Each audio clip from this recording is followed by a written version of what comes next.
First ever Women's Elimination Chamber match. First ever WWE Women's Tag Team Champions. One final moment. Shayna. You're not putting your hands on me. I'm pregnant.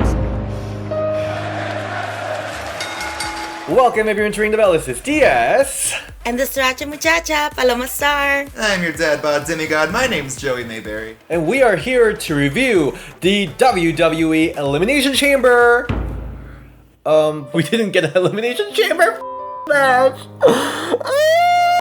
We didn't even do the live stream, but I'm not sorry. That's why, though. I mean, the women weren't even announced for it until Friday. So let's talk about that one match that we got. It is the EST, Bianca Belair, and the Boss versus the Tag Team Champion, Shayna. Who, by the way, apparently, according to Twitter, started calling themselves that. We would like to be addressed as Shania next time. We're not Shania. Can we not do that? You're welcome, WWE. But honestly, was this match even about the Tag Team Championships, or was it solely about Reginald? That's the thing. What is this?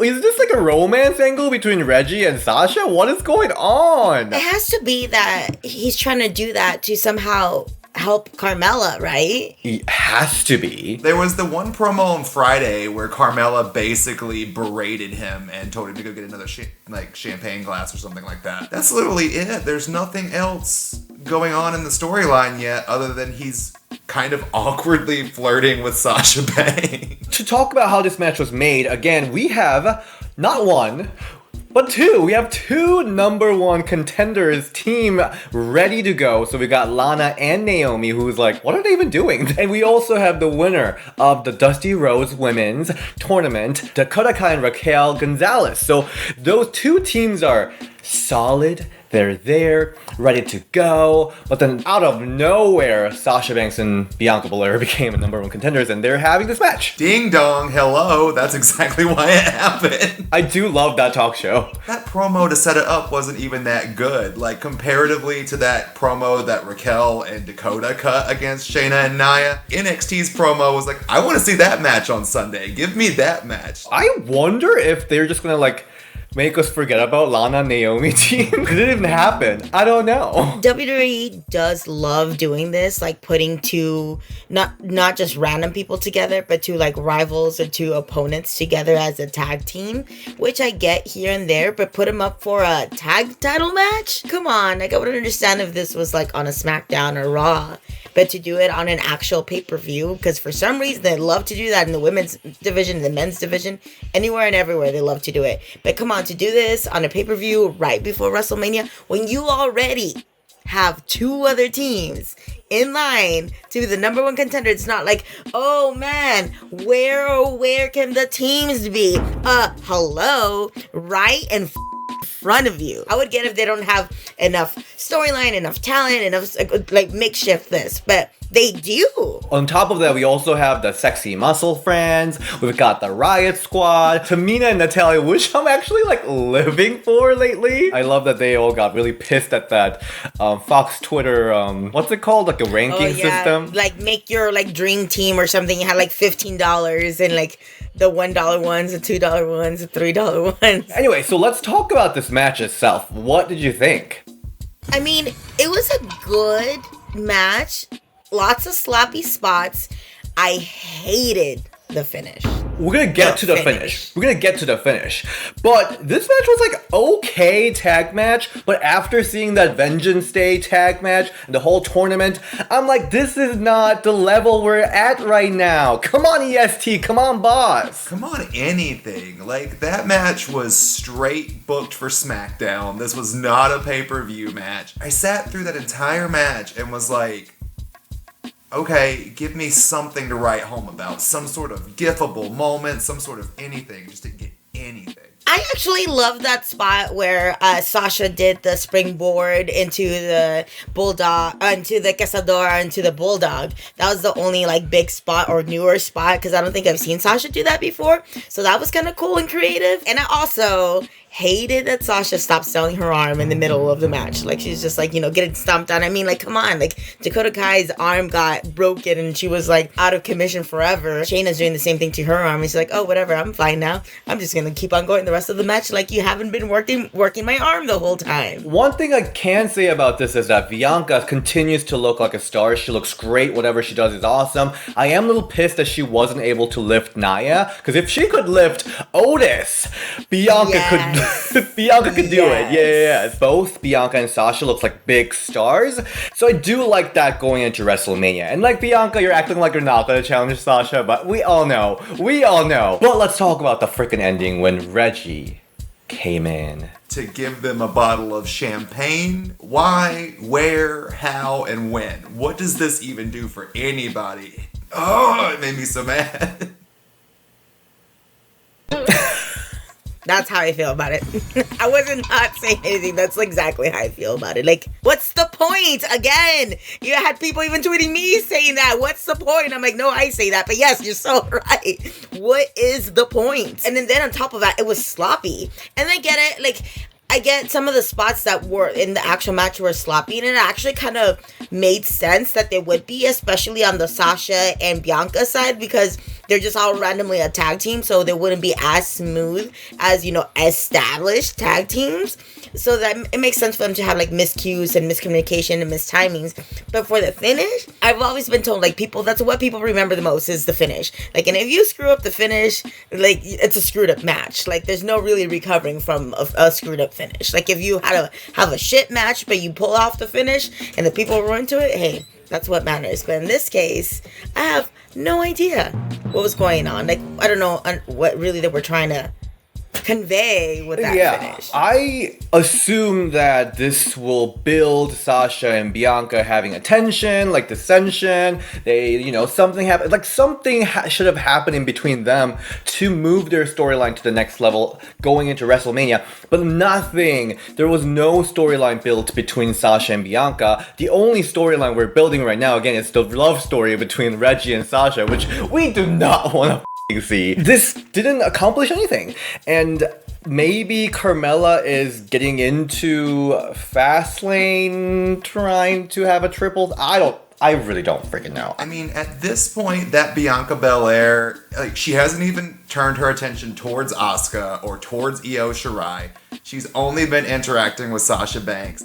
At this point, her challenging Sasha is turning into that one TikTok audio where it's like, I'm not gonna do it, girl. I'm just thinking about it. I'm not gonna do it. And then like 2 weeks later, we're gonna get, I did it. And that's it. So if Sasha and Bianca feud, I think they will. Do you think it's going to be face versus face, or do you think one of them is going to turn heel? I need Sasha to turn heel. A vicious heel Banks against a fresh baby-faced Bianca, I think, is a feud that we can all sink our teeth into. Totally. Especially, I mean, Sasha's obviously going to be the veteran in that match, and whenever, it's always so much easier for the heel to lead a match, whenever, like, the face is, like, greener. That's always makes it easier for the pacing of it. I mean, I know they're both already gonna have a great match, but I feel like Sasha always brings the best out of people, and I think it'll be in the best position for her to be able to lead it a little bit more, being the heel. And plus, her heel work is excellent. She's amazing heel, so why not? And how cool would it be, like, her, like, oh, who do you think you are, coming up in here, being the EST, you know, just the promos could be really good. But I really wish they would have just at least planted the seed in this. You know, they didn't really have to do much, like, at least open the packet of the seed that's in the little packet, you know. You don't even have to plant it. At least just open the seed packet, something, you know? Talking about seed and package, let's talk about the Asuka Lacey Evans match. Anyway, we were supposed to have an Asuka's Women's Championship, Raw Women's Championship match, Asuka versus Lacey Evans. There is already this, like, joke going around that the way Asuka's getting rid of the opponents is by making them pregnant and all that. I'm upset that there was no Asuka match. Or no explanation whatsoever. Like, they didn't even do a promo or a segment. nothing. The explanation was that she was pregnant, but at the same time, aren't there like 10, 15 people waiting, sucking their thumb backstage, who could be amazing contenders? Including Lacey Evans' tag team partner, Peyton Royce, who could have just been stepping into the role for the night. I think this would have been much better, and it would have actually advanced stuff if it was an Asuka versus mystery opponent, and the mystery opponent was Asuka. Because the mystery opponent is always Asuka. I was thinking like maybe Victoria or someone like that, but like Asuka. It's always her every time it's a mystery opponent. But like, it would have really done something, because at this point, it's not, I think we've talked about, and I think a lot of people agree, that Asuka has been booked so bad, poorly, like almost forgetting about. Not only is Asuka being booked bad, it's now the whole Raw Women's Championship that's being booked wrong, you know? Like, come on. Like, it's one thing to be Asuka, of course. Yes, we're pissed about that. But she's also the champion. Come on now. I would like to point out, I feel like if it was like maybe Becky or Charlotte or anybody else, it would have definitely had a replacement or done something. Not just like, nobody's gonna remember this. Just sweep it under the rug. Nothing happened. How can you not have a direction in the Raw Women's Championship when you have a roster of Asuka, Charlotte Flair, Naomi, Shayna Baszler, Nikki Cross, Alexa Bliss? You've got all of these names who can step into the role, and you're choosing to do this tag team title bit that you've been doing for the last 3 months. It could have really been anybody. Anybody. It could have really been anybody. So the news is that Lacey Evans is actually pregnant. So Joey, you said this too, but it seemed like Lacey was going to take the title and then feud with Charlotte. That's our speculation, but then I guess that plan went away now that she's actually pregnant. So it actually seems like they have no idea what they're doing. The tag team match that happened on Raw tonight, which was Shayna and Nia taking on Charlotte and Asuka, seemed to kind of sow a dissension between those two. But honestly, the only way I can see this division getting a breath of life is going to come from, this is my brutality! Because Rhea Ripley is coming back. Thank God for a debuting Rhea Ripley, because she might be the savior we need. I am thankful that she's not going to SmackDown. At least Bianca and Sasha saved from Rhea Ripley. Do you think Rhea's going to be inserted into WrestleMania storyline? If it's not a triple threat between Charlotte, Asuka, and Rhea, then I think Charlotte's going to wind up beating Asuka at Fastlane, and we're just going to get Charlotte Rhea too. I think those are our two options for Mania. Come on, triple threat. I was actually pretty excited about Asuka Alexa storyline because they had some back and forth early on. See, me too, but I feel like the Alexa / Orton / Fiend storyline, I don't think they really know what's going on. I just said Alexa and my Alexa turned on, and I don't know how they would be able to fit Asuka in that. Why I would like that? I think there's just too much stuff going on already, and it's all convoluted and shit. Sowing like seeds of Alexa possibly doing anything, because they're like, maybe she's gonna fight Asuka, and they're like, maybe they're gonna have a Nikki Cross feud. Nope, she's just gonna put the black tar in Randy Orton's mouth. That's it. Like Papa Shango and Ultimate Warrior back in the day. I don't know. I really can't tell where the Raw Women's Championship storyline is going into WrestleMania, and honestly, kind of have no interest in it right now. I really don't. I'm really sad saying that, but I'm not interested. To put it in perspective, think about this. What's the most talked about thing in the entire women's division for the past, 3 weeks? My whole.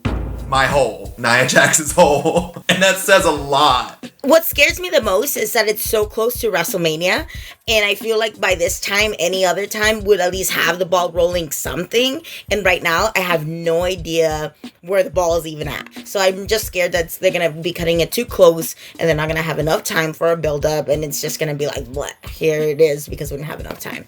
But I'm hoping somehow they pull out something out of a magic hat or something. Oh no, maybe a magic hat's gonna be involved, but just something, anything to get this momentum going and go strong into WrestleMania. Because Joey, you're going to WrestleMania, right? Yep, I will be down in Tampa from that Wednesday all the way through Mania, and I've got some bookings that I'm going to be announcing too, so keep an eye out for that. If we're not getting any cool matches, at least we've got Joey's matches. Yeah, and everyone's going to crap on them. If there's anything that we can look forward to, Shayna and Nia versus Raquel and Dakota is going to be great. All right, Paloma, where can we find you? You can find me on Instagram and Twitter at Paloma Star, and I always hang out in the comments and the reply section down here, so feel free to leave a comment.